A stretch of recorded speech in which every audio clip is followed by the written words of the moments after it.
A nefarious nightmare contains themes that may be explicit or triggering for some. Specific warnings and disclaimers will be mentioned in the show notes. A nefarious nightmare assumes all parties that are mentioned in these cases to be innocent unless proven guilty in a court of law. Listener discretion is strongly advised. You can help us grow the show by leaving us a 5-star written review on Apple Podcast or Spotify, or you can join our Patreon for lighthearted bonus content. With this, welcome to Season 6. Today, we will wrap up this multi-parter where we await what will happen with Stephen Clare, the monster who murdered his 11-month-old daughter. We will hear more from her mother, Mariah, and we ask you to all please remember Willow, the bright, beautiful, and innocent baby whose life was stolen way too soon. Admittedly, this has been a very tough case to talk about and hear about, but it is important because Mariah needs to be heard. She's not only speaking for herself and for her surviving children, but she's giving a voice back to her daughter, Willow, who will forever be unable to speak for herself. Mariah is a true hero in this case, an absolute B, as are her 3 surviving children. They are thankfully still alive, even though Stephen Clare stole the life of Willow Clare. With this, I'm Courtney Fenner. And I'm Amanda Cronin, and A Nefarious Nightmare presents A Lioness Pride, Justice for Willow, Part 3.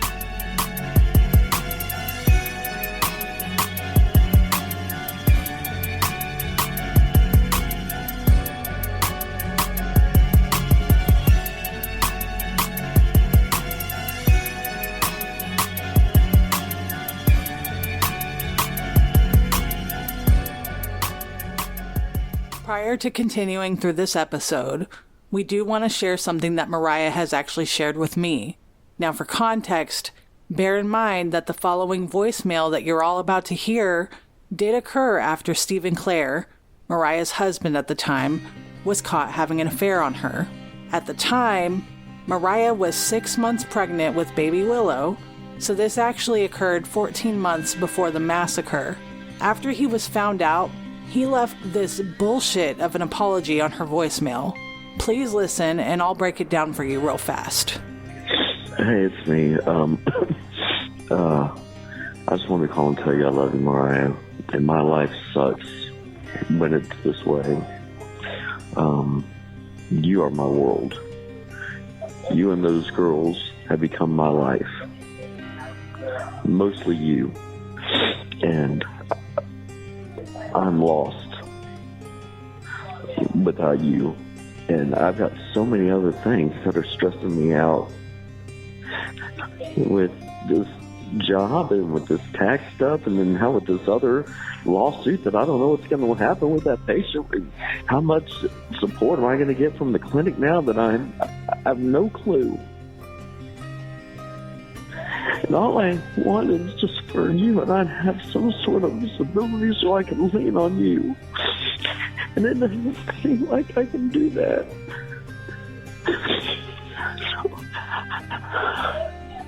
I don't know, but I do love you, and I never meant to hurt you. I've loved you from the moment I laid eyes on you.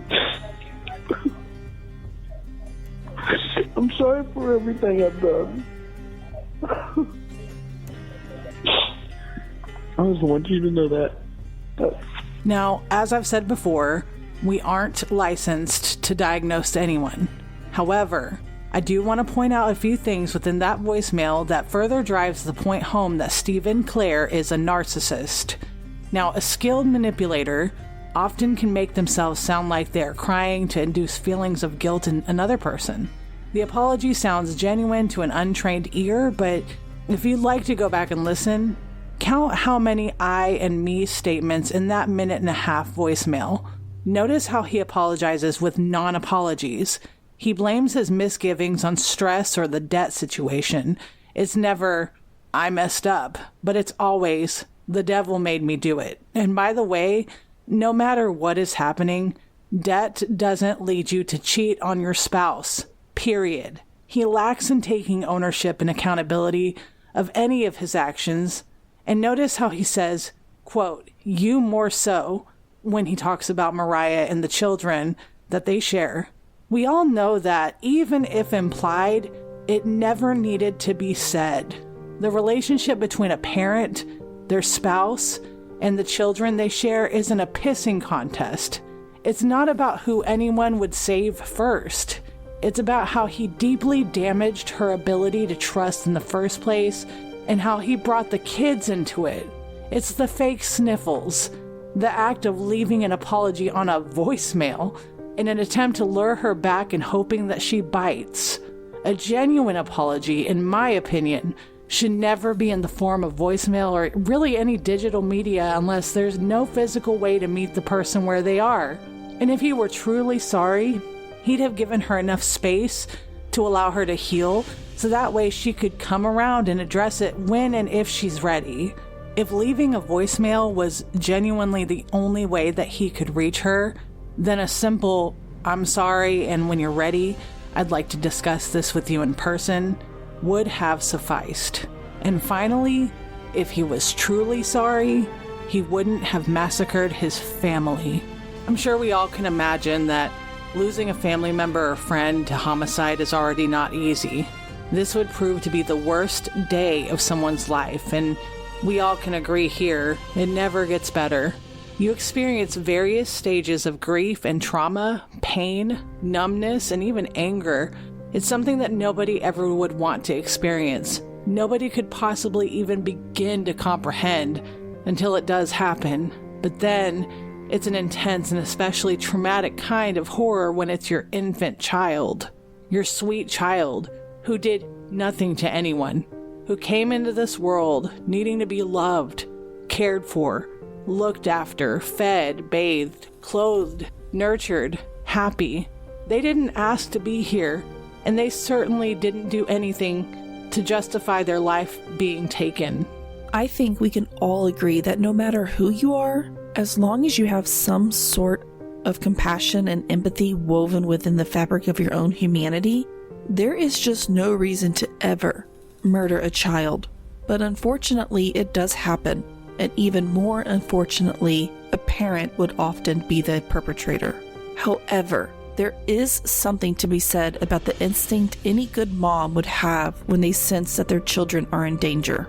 We've heard about that instinct coming into play when the mother suddenly becomes fierce. That instinct kicks in and pure adrenaline takes over. It's been said that sometimes adrenaline makes a mother strong enough to lift an entire four-door sedan if it meant saving their child. Mariah is the hero of this story.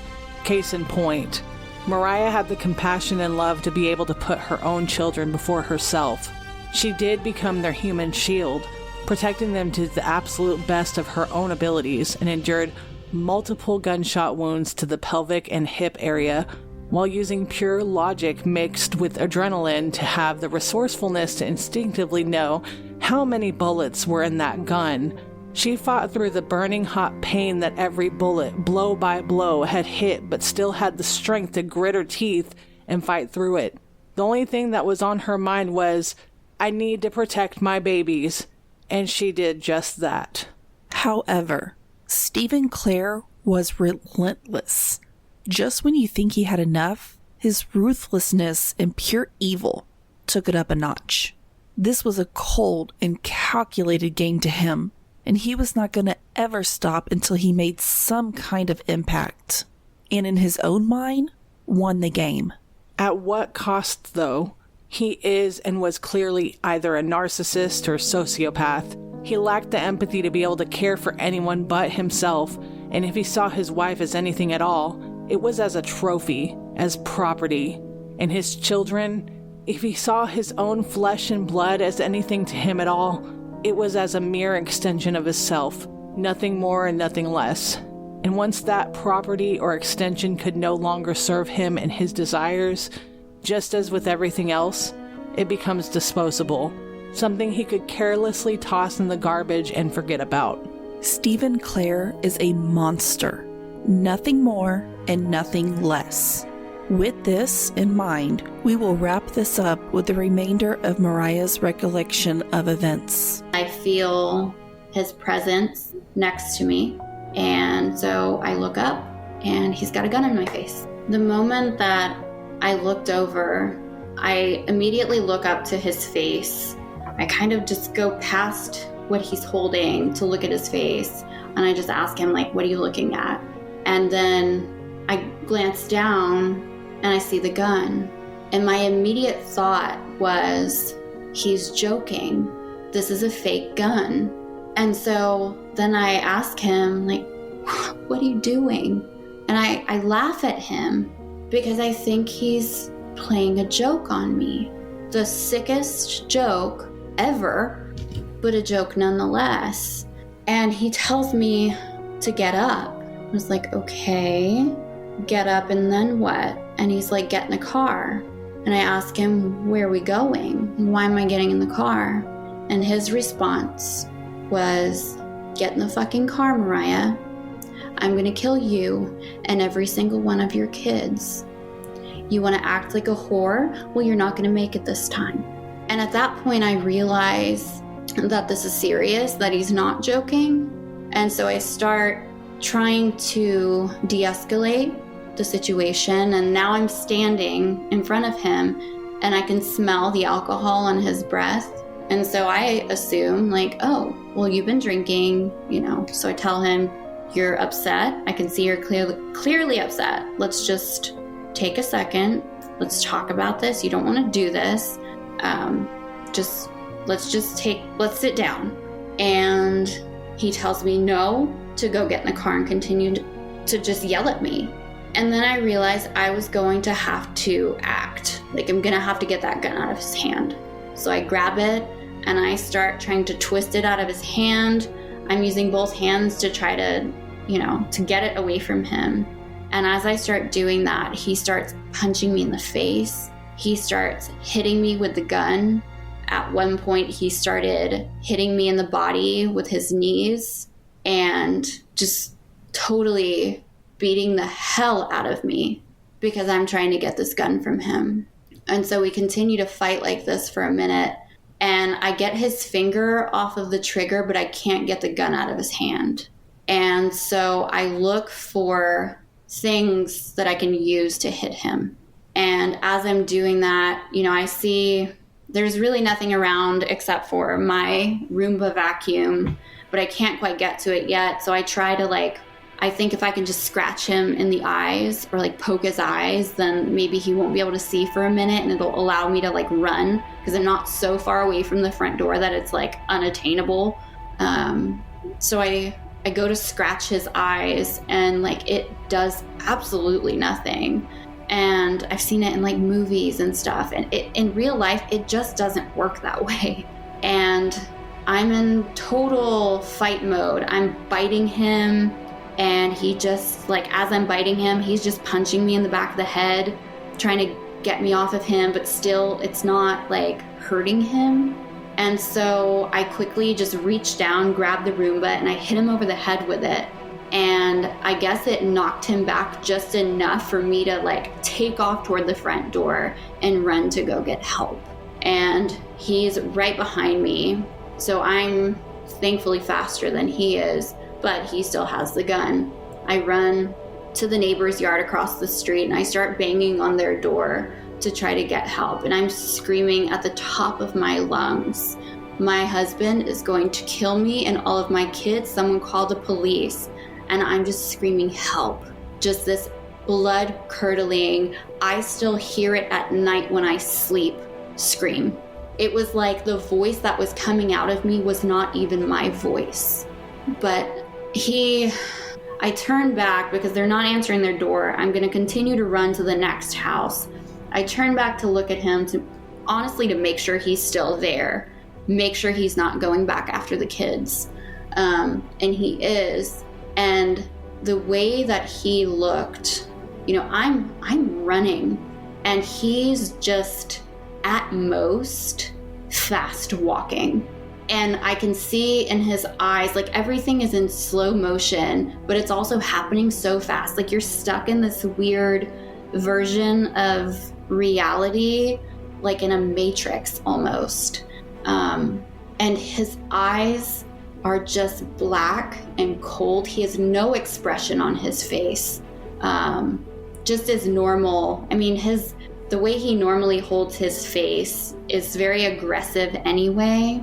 And it's just like that. It's just this weird, scary, sinister look.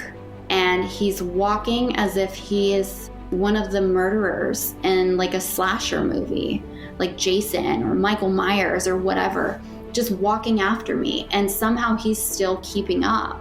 And so right before I get to the next yard is when he fires off the first bullet. And it hits me in the side, like my upper thigh area. And I'm wearing pajama pants, so they're kind of tight. And I could see where it went through my pants. And so I felt this intense burning feeling. And I'm thinking that it just grazed me because the way that it felt was like I was cut. And so I put my hand on it just to assess what was going on.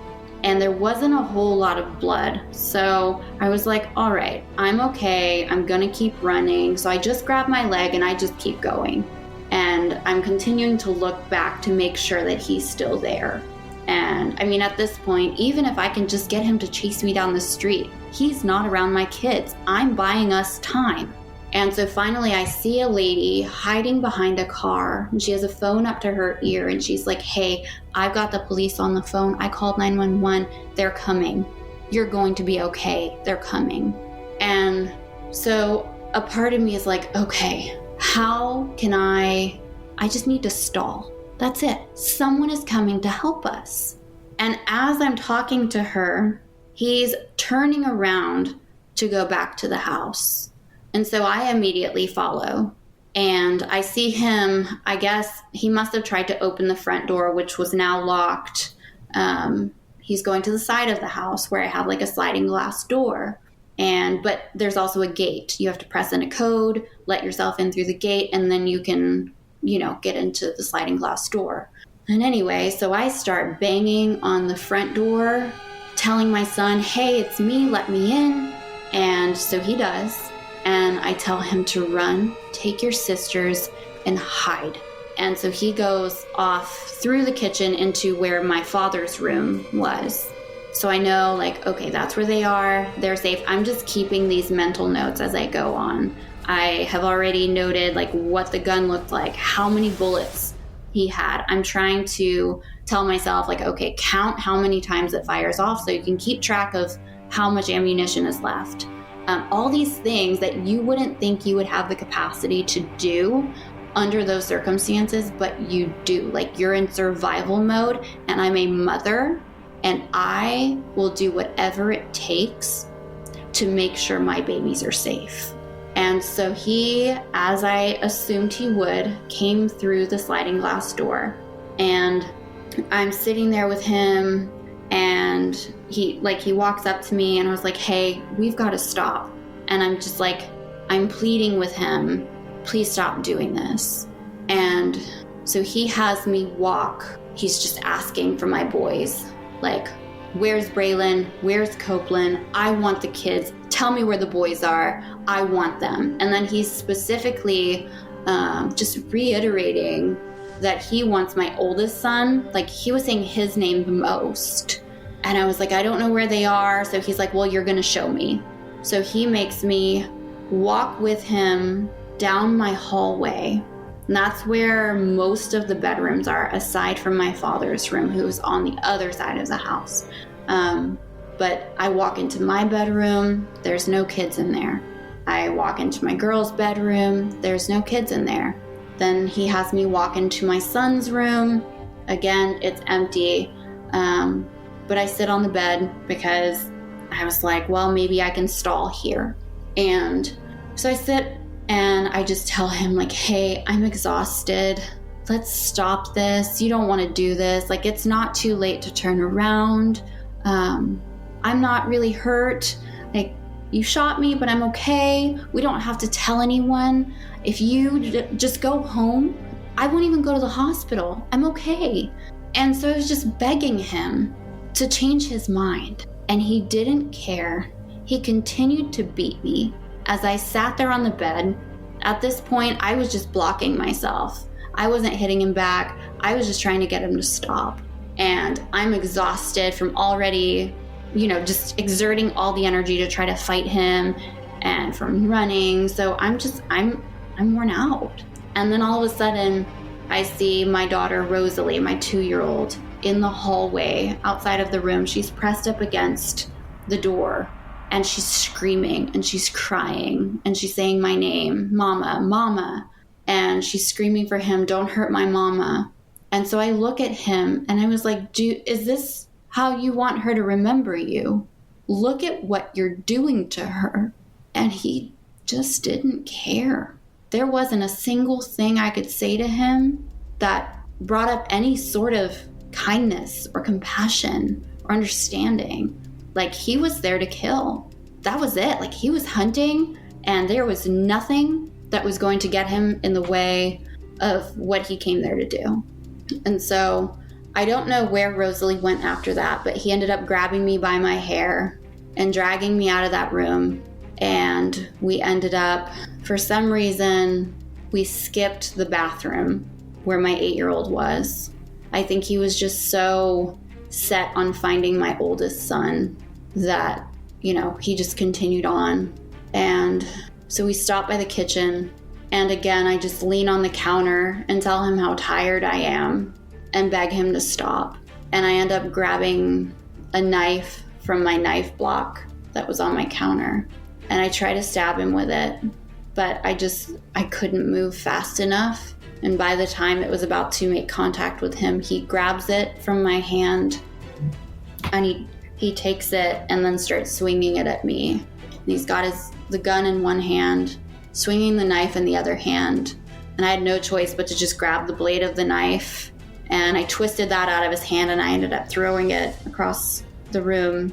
And he told me he wanted Copeland. Where's Copeland? My 8-year-old. And I told him he was at a friend's house. He wasn't there.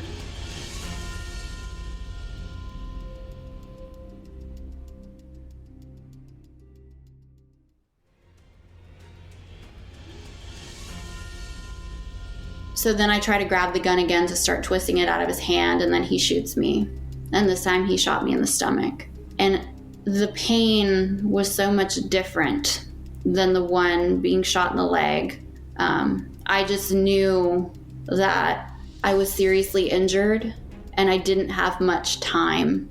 But I think knowing that the police were on their way and knowing that he had 4 more bullets that he could use on my 4 kids gave me the strength to continue to fight him. So I just mustered up whatever strength I had left and I pushed him into my living room, closer to that sliding glass door. And he ended up tackling me on my couch and we fought there for a minute and he pushed me down on my knees and there was nothing I could do. I couldn't get the gun away from him. At that moment, I knew I was going to have to be shot 4 more times. So I held the barrel of the gun and I used every bit of knowledge I had in anatomy and physiology, and I aimed the gun at my pelvis because I knew it would miss my major organs and I would probably survive. I would never be able to have children again, but I would survive. And he started shooting and I counted 1, 2, and my oldest son ended up coming out of hiding and he jumped on his back and tried to fight him to get him off of me. And so I'm screaming at that child because I'm like, what are you doing? Like, I'm trying to protect you. You are supposed to be safe. Like, why are you still in this house? And so I just scream at him, go hide, get out of here, call 911. And so he gets off of his back and Stephen turns to go after him. And so I don't let him. I continue to just fight him in whatever way I can, distract him. And at one point, he fired the gun and that one did not hit me. That one broke the glass behind me. I think it bounced off the floor and there was shattered glass everywhere. And after that, the final bullet shot me and hit me in my face and went all the way through and came out of my neck on the other side. And it was so painful. I just grabbed my face and I was just trying to hold it together because it physically felt like my face had exploded. And I could feel the inside of my cheek where the bullet entered, like it was biting on something. There's blood. I'm swallowing blood. I'm inhaling blood. At that moment, I knew that I was going to die, that he just killed me. He did the thing that I told everyone he would do. My close friends, the people I intimately confided in, I thought one day this man is going to kidnap me or kill me. I shared my location with my father, just different things. I told people, hey, if I come up missing, it was him. He had this ongoing joke, which turned out to not be a joke. He would always tell me, because I didn't want to move with him to all these different places. Every week he wanted to move to a different location. I didn't want to abandon my children and move with him. So he told me, Mariah, one day I am going to throw you in the trunk of a car and we are going to leave the kids behind and I'm going to take you and there's nothing you'll be able to do because you won't know where we're going and you're not going to have a choice. You're just going to have to go with me and it's just going to be me and you. And so at the time I thought, that's just him trying to display his love. But on April 10th, he planned on putting me in his car and killing my children and taking me to who knows where to do who knows what with me. And so at that moment, it's like a full circle. I knew I was going to die. I just needed to stay alive long enough to get help for my kids. So I lean forward and I'm coughing up blood and I get so weak and dizzy that I have to just crawl down my driveway. My 8-year-old son is sticking out of a broken window, asking me if it's safe. And I wave him on. I can't talk, but I nod my head and he runs and he's wearing pajama pants because he was taking a shower and no one was prepared to have to run for their lives. And so he ran down the street, so I knew he was safe. And I crawled down to the sidewalk and got on my hands and knees, rested myself on my elbows, rested my forehead on the concrete so the blood would run up and out so I could breathe. And I just waited. And I kept telling myself, they're coming. Stay alive, they're coming. And a female officer gets on scene and she asks me questions, who did it, where do they live, what's their date of birth, that whole thing. And I give them all the information I have. And I tell her, look, I have 4 kids in that house. I'm dying. Please go save my kids. And she refused to leave me because I was in such horrible condition. I'd been shot 5 times. I'm bleeding from all different parts of my body. And at one point I remember hearing them say, there's 3 kids in the house, there's 1 missing. And that was my son who'd run down the street. But at the time I didn't make that connection. So I'm asking them, where are my kids? I need you to find my kids. And I'm frantic. And they get me in an ambulance and I never lose consciousness. And I just remember the paramedics telling me, just keep breathing. We're almost there. Just stay with us, keep breathing. And I was okay. If I died, I was okay with it because I just wanted them to be safe. And I thought they had been. I thought they were safe. But he went back and tore my house apart looking for my children. He pulled my bed out 5 feet from the wall to look for kids underneath it. He kicked down 2 doors. He pulled a closet door off the hinges. He took that knife that I had used to try to protect myself, that I threw across the room. He found my daughters, our daughters, his babies. And I don't know where he found them, but they ended up in the hallway in front of the bathroom, and he laid them on the floor next to each other.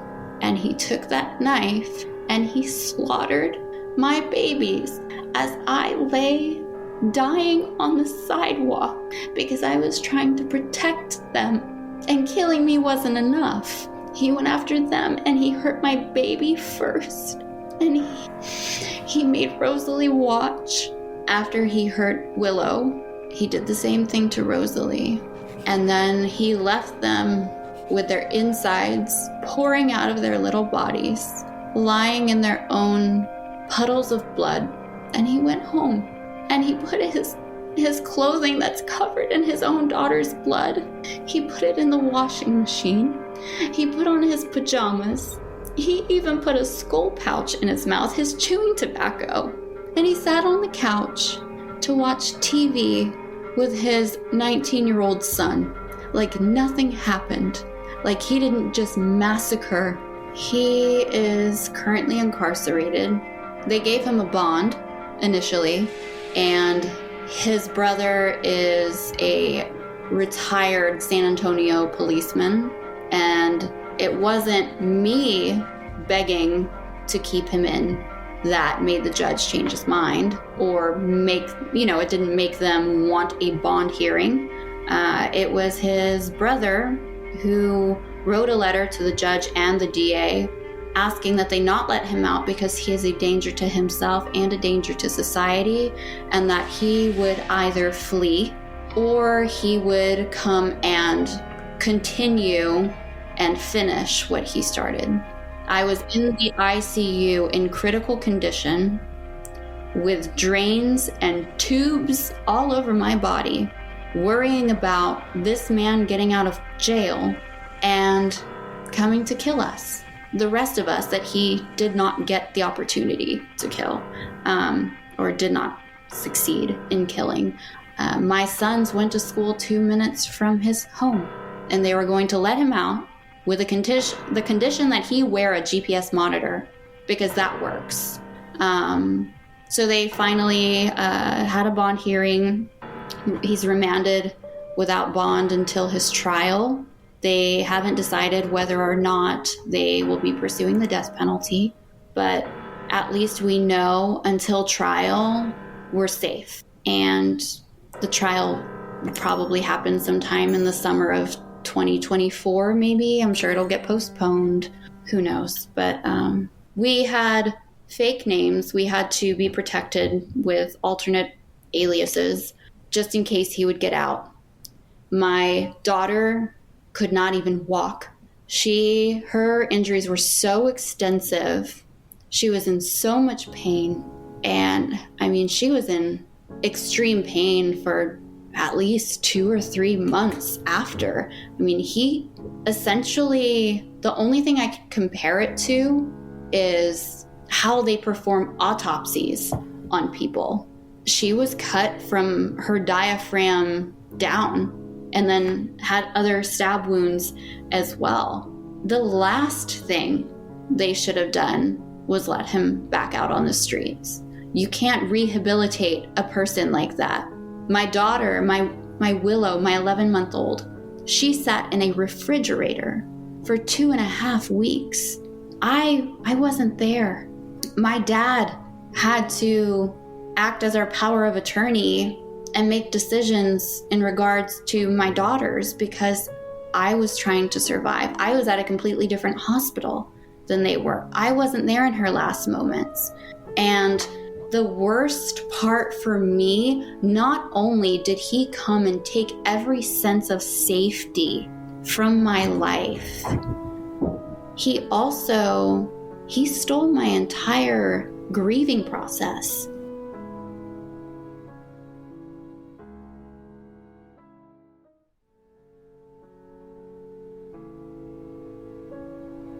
He took my ability to grieve the loss of my daughter and the injuries that my other baby sustained.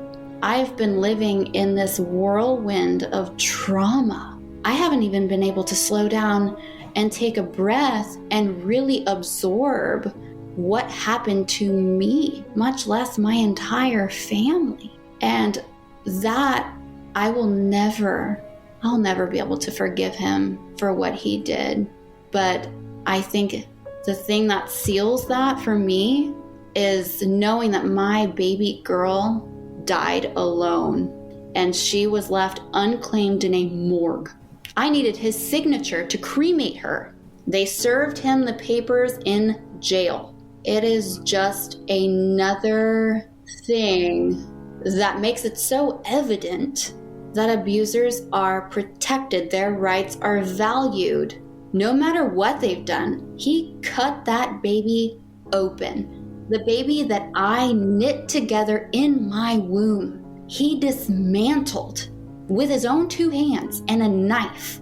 And I needed his permission to cremate what was left of her little body. The moment I realized that I survived, I immediately knew that I needed to share our story. I needed to do everything I could to ensure that this didn't happen to other people, that those women or men or whomever, the human beings that cry for help, they should get help. And I knew that I was going to be the person to make sure that gets done to the best of my abilities. And Willow's life was so short, but that doesn't mean that her legacy should not continue on. And every time I share our story, I get to also share her. And with every person who hears what happened to her, every person we can save, that adds a little bit more to her legacy. And she will live on for as long as I'm able to continue making people listen to me. I think she would want change. She would want for 11-month-old babies, innocent, defenseless little babies, and their moms and their siblings to be protected. Rosalie is starting ballet lessons in 2 days. She already thinks she's a fully trained ballerina, so she's really excited. I started her in piano lessons about probably a month ago. For me, music has been extremely therapeutic. And since she's so little, like she just turned 3. So it was hard for me to even, I couldn't get her into therapy. She still hasn't started therapy because no one will see her or even put her on a waiting list until 3. So I was like, how can I find an avenue for this child to express herself? Music. Of course, music, dance, whatever I can do. I'm not a trained therapist. All I know is what I know. I know how to be a mom and I know how to love my kids.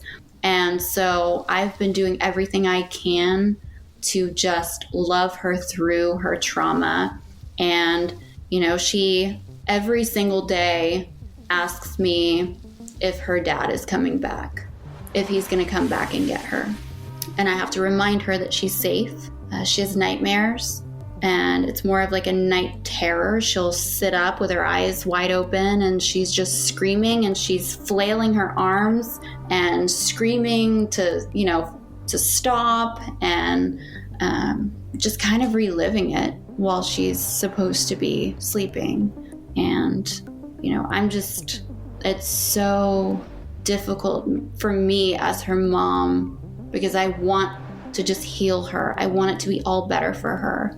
But I realize that this is going to be with her for the rest of her life. So I just have to find ways to also bring joy to her and help her to just be a normal toddler and not just a victim of a crime or a survivor of homicide, attempted homicide, And my boys they're incredible. My oldest son, he's so much like me. He over volunteers himself. He wants to be involved in church.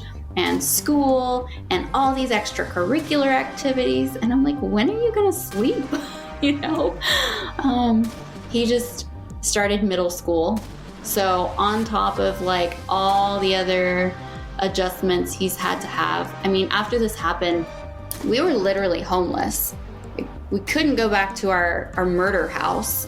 So we were living in an Airbnb for a while, and like we had nowhere to go. So, you know, our summer was absolutely crazy. And then he had to just adjust to now going to middle school, and he's a preteen, and he just got braces, and, you know, he's like got all this stuff going on. So he's in counseling, and it's really helping him. He loves his counselor. He's learning some really good relaxation techniques, and just learning more. It's a trauma-based program. So he's learning a lot about trauma, and, you know, he's also like me in a sense that he wants to find meaning in what happened to us, and he wants to use this to help other people. So he will probably be like the man of the future who puts himself as the poster child for domestic violence, kind of like I have. But he's such a good human being. He always has been. And I'm so thankful that trauma has not tainted him, because it absolutely could have. And my 8-year-old, he's just like this aggressive little bundle of fire. You know, he plays football. So he's getting all of his aggression out in football and using every opportunity that he can find to skip school. Usually it's, well, I'm feeling anxious today, so can I stay home? I'm like, you were skipping school before this, so no. But he's the one who brings the spark to our household.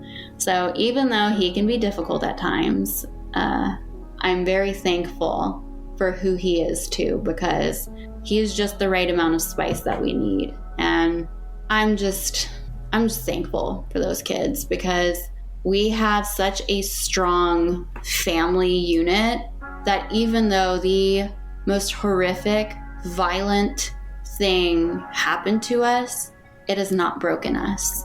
Like, we are still very much living our lives and living it together and loving each other. And, you know, that's a lot of times in situations like this, most people fortunately don't experience things to this magnitude, but you can really check for like fault lines in your family, because they will become evident after something like this. And for us, like, it's only brought us closer together, because now we share in this trauma experience.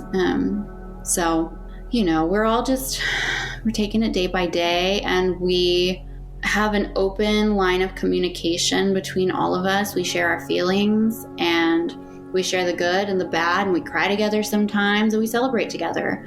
And we've got Willow. Her urn is on my entertainment center in the living room.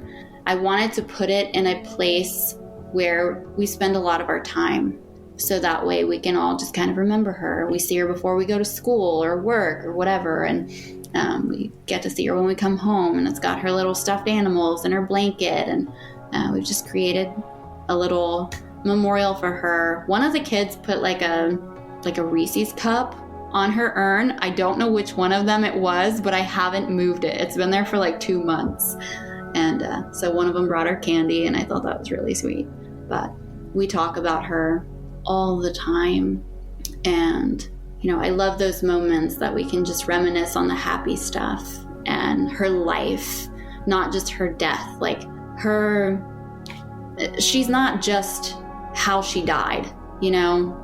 She was so much more than that. She was so full of life, and I'm thankful that we can all just remember her and let her live on in that way as well. She was a funny baby. She was not one of those babies that would just laugh all the time. She wasn't super social. Like, Rosalie has to be the star of the show. Willow was very much on the other end of the spectrum. Like, she would not smile at you. She would not laugh at you. She would just look at you. And it's like she was just judging you. Like, seeing what was going on. She's like, let me figure you out before I let you make me laugh. But when you would make her laugh, it was literally the sweetest thing. Like, her laugh was just contagious. It was the cutest thing. And she was so sassy. Like, she did not like my dogs. They would come near her and she would just hit them and scream. She would always like, it's so funny because the things that we forget, right? Like, I've forgotten a lot of things in the last 5 months since our attack because just trauma, like it makes your brain totally useless. But I forgot all the noises that she made until I heard a baby like making these squawking noises. And I'm like, oh my gosh, Willow used to do that all the time. And she would like get into everything. She'd crawl real fast and like go find the dog's bowl of food. And she'd like hurry up and eat it because she knew she was going to get caught as soon as we heard the bowl like flip over. So I'd go and I'd pull her and put her on the other side of the house and I'd move the dog food so she wouldn't find it. And then she'd find the bowl where I put it and then she'd do it again. And like these crazy things that like they drove me crazy at the time. But now looking back, I'm like, it's so funny. And I will always cherish those memories. Like every time I look at my dog's food, I'm going to think of her because she was always trying to steal it, hated the dogs, loved their food, you know. It was incredible. If I could sit down and have a meeting with law enforcement, therapists, social workers, doctors, any people who work in hospitals, anyone who could potentially come in contact with a victim or a potential victim of domestic violence, one, it would be if she says she feels unsafe, she's scared, or he's going to hurt her, believe her. There are key words that you need to look for. Do not brush her off. When she's telling you, he's stalking me, he's harassing me, any of these things, maybe in certain states he's not breaking a law, but take it seriously.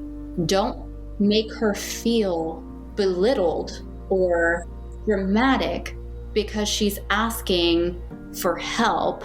I was absolutely discouraged from even attempting to get a protective order. I was discouraged because I didn't have bruises all over my body. I was told by therapists to just play his game and I would be fine. There are things that, you know, maybe it's just innocent advice, but in circumstances like this, there is no innocent advice. You take her seriously and you help her. Do whatever you can to advocate for her because it's your responsibility. No matter what your position is, when you are working with the public, it's your responsibility. And I mean, even as much as, you know, I was trying to file for food stamps to try to get help buying groceries, I told the lady on the phone, I am being abused. I need help. This is the only way I can get out of my situation. And she told me she couldn't help me. She would have to call my ex-husband and verify where the cash was coming from that was in my bank account, whatever little bits of cash he was allowing me to have. We need complete training across the board. If anyone listens to my episode and they're wondering what they can get out of it, if they are a victim who is currently experiencing domestic violence, or if they are trying to co-parent with someone that was abusing them and they left, I just hope that they are safe. I hope they don't underestimate what could happen. Instead of thinking, why me? Start training yourself to think, why not me? It happens in Texas, 1 in 3 women. Why not you? Don't take it lightly. Find a way to leave safely. There are resources available. And if you can't find a government-funded agency to help you, There are plenty of us that are survivors, that have started nonprofits, that want to help. We will find a way to create some underground railroad and get you out.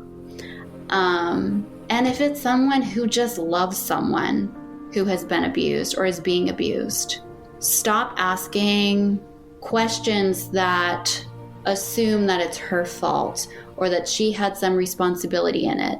We're not going to victim blame anymore. We have to do better because we know better, and don't ask, like, why don't you just leave? Or there's a reason. These obvious questions, there are obvious answers, or maybe not so obvious answers. Just help her or him, love them, and find a way to get them out safely. And again, there are resources available.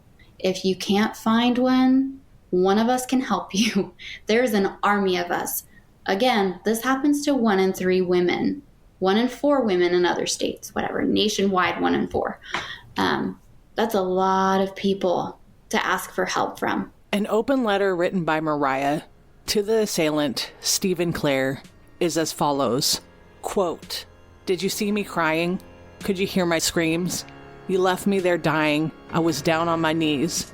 I begged you to stop. I needed to breathe. My body was tired. You continued to hunt me. Blow after blow, I took to the face. Your knees to my body. You were up for the chase. I tried to run. I pleaded for help. You wanted me dead. I wanted to melt. My kids were inside. I needed them safe. I took you on, and you gave me a race. As afraid as I was, I looked in your eyes. I wouldn't give up. I was tired of your lies. You continued to strike. The last bullet, my demise. The wolf got the lamb, but the children were fine. When the lamb left the house, wounded from all sides, the wolf found the children. They were hiding inside. With intent and great focus, he laid them both down. He knew at this point there was no turning around. Like a wolf gets their prey, he attacks with great force. They were turned inside out, but he held no remorse. He left them for dead, and he walked to his car. I wonder if he considered that he took it too far. Did he think they were dead? Did their screams make him cry? He went home, washed the blood, and didn't even hide. He sat down and carried on like a predator does. He captured his prey. He was high from the buzz. His itch was then scratched. He had won the great race.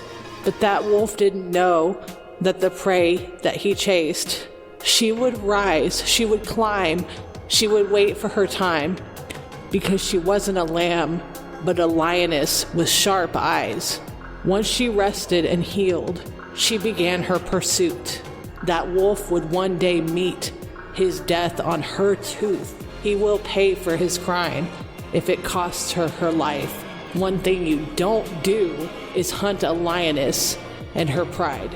Stephen Clare was charged with capital murder, assault with a deadly weapon, and also attempted capital murder.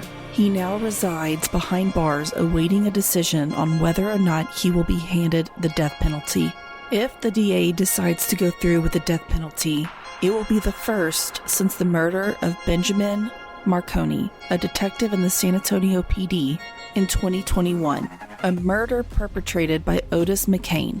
No matter how you feel about the death penalty, we ask you all to remember Willow Clare, as we all want justice in her favor. She was a bright, beautiful, and innocent 11-month-old who brought pure joy to those who loved her the most, whose life was cut short by a heartless, narcissistic monster who did not want to lose a game. Willow, Rosalie, Copeland, Braylon, Mariah are all bees. Bees are strong, resilient, yet vulnerable. We must protect the bees at all costs, for without them, life on Earth as we know it will not continue. Bees are responsible to help us as human beings survive and thrive in life. So be vigilant, for when you mess with the bees, you get the hive.